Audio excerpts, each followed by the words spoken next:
Count as 10, 9, 8, 7, 6.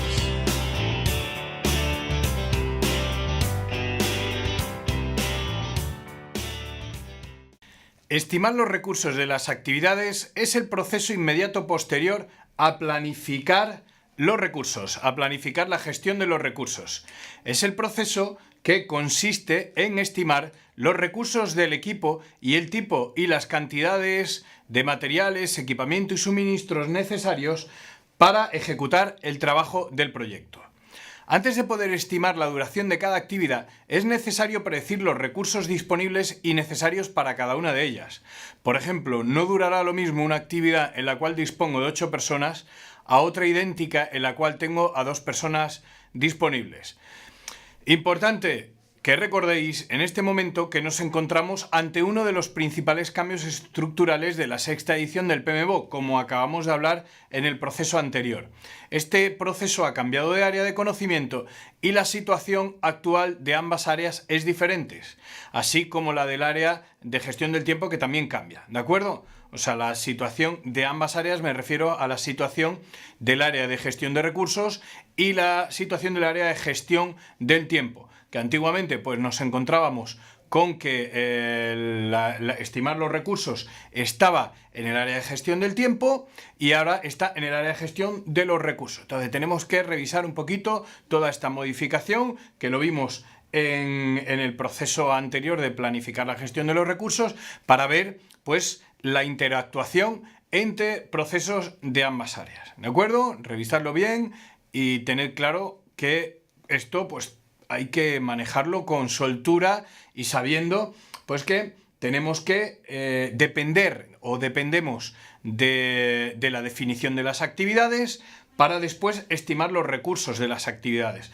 O sea, nosotros no podemos estimar los recursos de las actividades si no tenemos definidas las actividades, ¿de acuerdo? Pues primero vamos a realizar los procesos de gestión del tiempo que se realizan de planificar el área de gestión del tiempo, después vamos a realizar esa identificación de actividades. Una vez que tengamos las actividades identificadas, nos venimos y estimamos los recursos de las actividades. Antes de definir las actividades, no podemos estimar los recursos, ¿vale?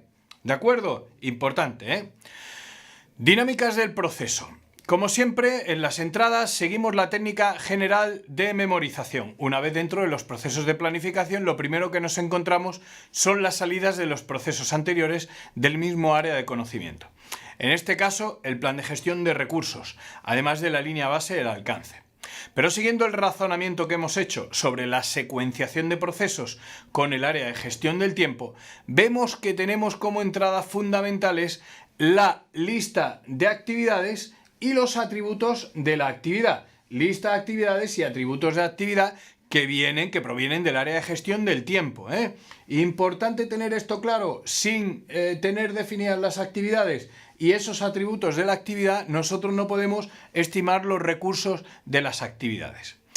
Bueno, además, si vamos a estimar recursos, necesitaremos saber en primer lugar con qué recursos cuenta la organización y el calendario de disponibilidad de los mismos. Este calendario incluye información sobre la disponibilidad de los recursos, tanto personas como equipos y material, potencialmente disponibles durante la ejecución de las actividades del proyecto.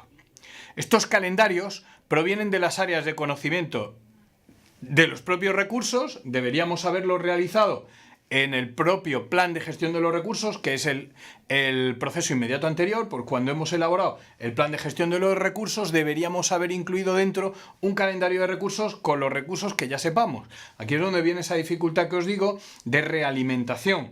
¿Qué realizo primero? El calendario. Si yo no tengo definido todos los recursos, no puedo elaborar su calendario de recursos. Bueno, pues ahora con este proceso de estimación de los recursos de las actividades, tendré que volver a realimentar el plan de gestión de los recursos y completar estos calendarios de recursos y el resto del plan de gestión de recursos con todas las condicionantes de los recursos que todavía no teníamos antes de realizar esta estimación de recursos de las actividades.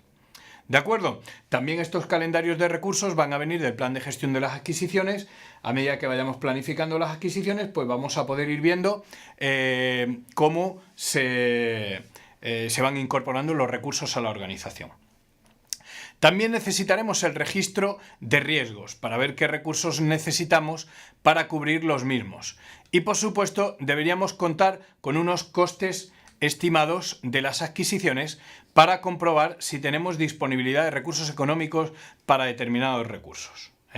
Por ejemplo, si estoy desarrollando un proyecto de construcción y puedo emplear varios tipos de tarima flotante para instalar en el suelo, sería muy útil conocer el coste estimado de las adquisiciones en relación a varios tipos de tarima, para poder elegir una de ellas, que a priori se encuentre dentro del presupuesto global de mi proyecto. Pues si yo no hago un coste estimado de las adquisiciones, lo que me va a pasar es que en un momento dado pues me voy a pasar del presupuesto, voy a tener que dar marcha atrás a todo, ¿vale? Y si es necesario cambiar a otra tarima por exceder del coste previsto, y me tengo que ir adecuando, tengo que ir viendo a la vez los costes estimados de las adquisiciones que el presupuesto global que tengo y estimando los recursos, ¿vale? Necesito tener una visión general que me permita conocer cómo afectará el proyecto. Igual sucederá con una subcontratación. Si conocemos cuánto me cuesta subcontratar la pintura del edificio, será más fácil inyectar más presupuesto para ir más rápido o tener claro que es necesario reducir el coste, pero iremos más lento. Por todos estos motivos es fundamental determinar los recursos con que contamos en la organización y que podemos adquirir a mayores, dado que esta disponibilidad dependerá que las actividades se puedan desarrollar más o menos rápidamente. Bueno, pues también tendremos que saber siempre con cuántos recursos contamos previamente y después pues que comprar el resto de lo que necesitemos. Además, como en todos los procesos, tendremos como entrada los factores ambientales y los activos de los procesos de la organización, como siempre. En cuanto a las herramientas y técnicas, nos encontramos con el juicio de expertos, análisis de alternativas, las estimaciones ascendentes y las análogas y paramétricas que ya hemos visto y el software para la dirección de proyectos. Vamos a ver en qué consisten las diferentes técnicas. El análisis de alternativas. En cuanto al análisis de alternativa, consiste en analizar desde diferentes puntos de vista las alternativas que existen de asignación de recursos. Por ejemplo, si nuestra empresa es de construcción y estamos dirigiendo una obra en la que hay que poner una fachada especial de alucobón, que es un material especial similar al aluminio, tendremos que plantearnos qué es mejor, más económico y qué nos aporta un valor añadido mayor, si lo hacemos nosotros mismos o encargamos este trabajo a una empresa especializada. ¿Vale? Por ejemplo, vemos que es mejor aluminio alucobón si lo hacemos nosotros, una empresa especializada. O sea, en este último caso, a esta técnica de análisis alternativa se le llama elegir entre hacer o comprar, si lo hacen otros o lo hacemos nosotros. La técnica de estimación ascendente consiste en descomponer una actividad para obtener mayor nivel de detalle y luego sumar estos costes. Primero tenemos que desglosar para ver los recursos que necesitamos en la actividad. Cuanto más desglosemos la actividad, más podemos ver los recursos que necesitamos para hacer al final la actividad total y luego los costes. Si tenemos desglosados estos recursos, podremos sumar los costes también. ¿De acuerdo? Finalmente encontramos el software para la dirección de proyectos. Nos estamos refiriendo a cualquier software que nos permita asignar costes a las actividades del proyecto. Bueno, en principio también poder desglosarlo, poder trabajar con las diferentes partes de cada tarea, los diferentes recursos que tienen que trabajar, que se le tienen que asignar a esa tarea. Por ejemplo, tablas Excel, Microsoft Project, etc. Finalmente, ¿qué vamos a tener como salida? Los recursos requeridos de la actividad, que son listados o fichas que identifican la cantidad y tipo de recursos para cada una de las actividades del proyecto, para todo el churro de actividades. Y también pues vamos a necesitar las bases de las estimaciones de los recursos. No solamente estos recursos requeridos de la actividad, sino también necesitaríamos las bases que hemos tomado para estimar los recursos. Esto será de gran ayuda en un futuro por si dudamos de cómo hicimos aquellos cálculos, en qué nos basamos para decidir qué necesitábamos más o menos de este o aquel material. Por supuesto, también nos servirá muchísimo para proyectos futuros.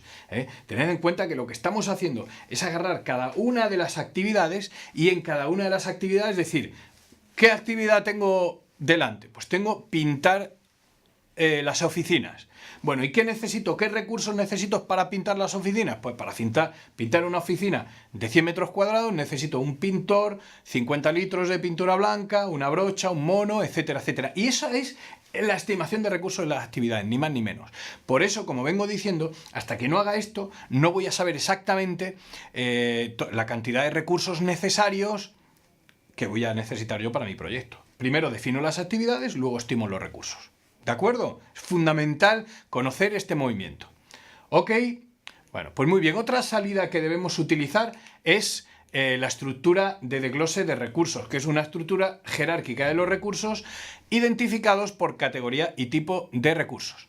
Es una herramienta muy útil que nos permite chequear con claridad la totalidad de las adquisiciones necesarias para completar nuestro proyecto, pero además nos permite organizarlo por categorías. Se trabaja así mucho mejor. Como veis, pues podemos equipos y personas. Luego dentro de los equipos, informática, maquinaria, etcétera. Pues esto nos ayuda mucho.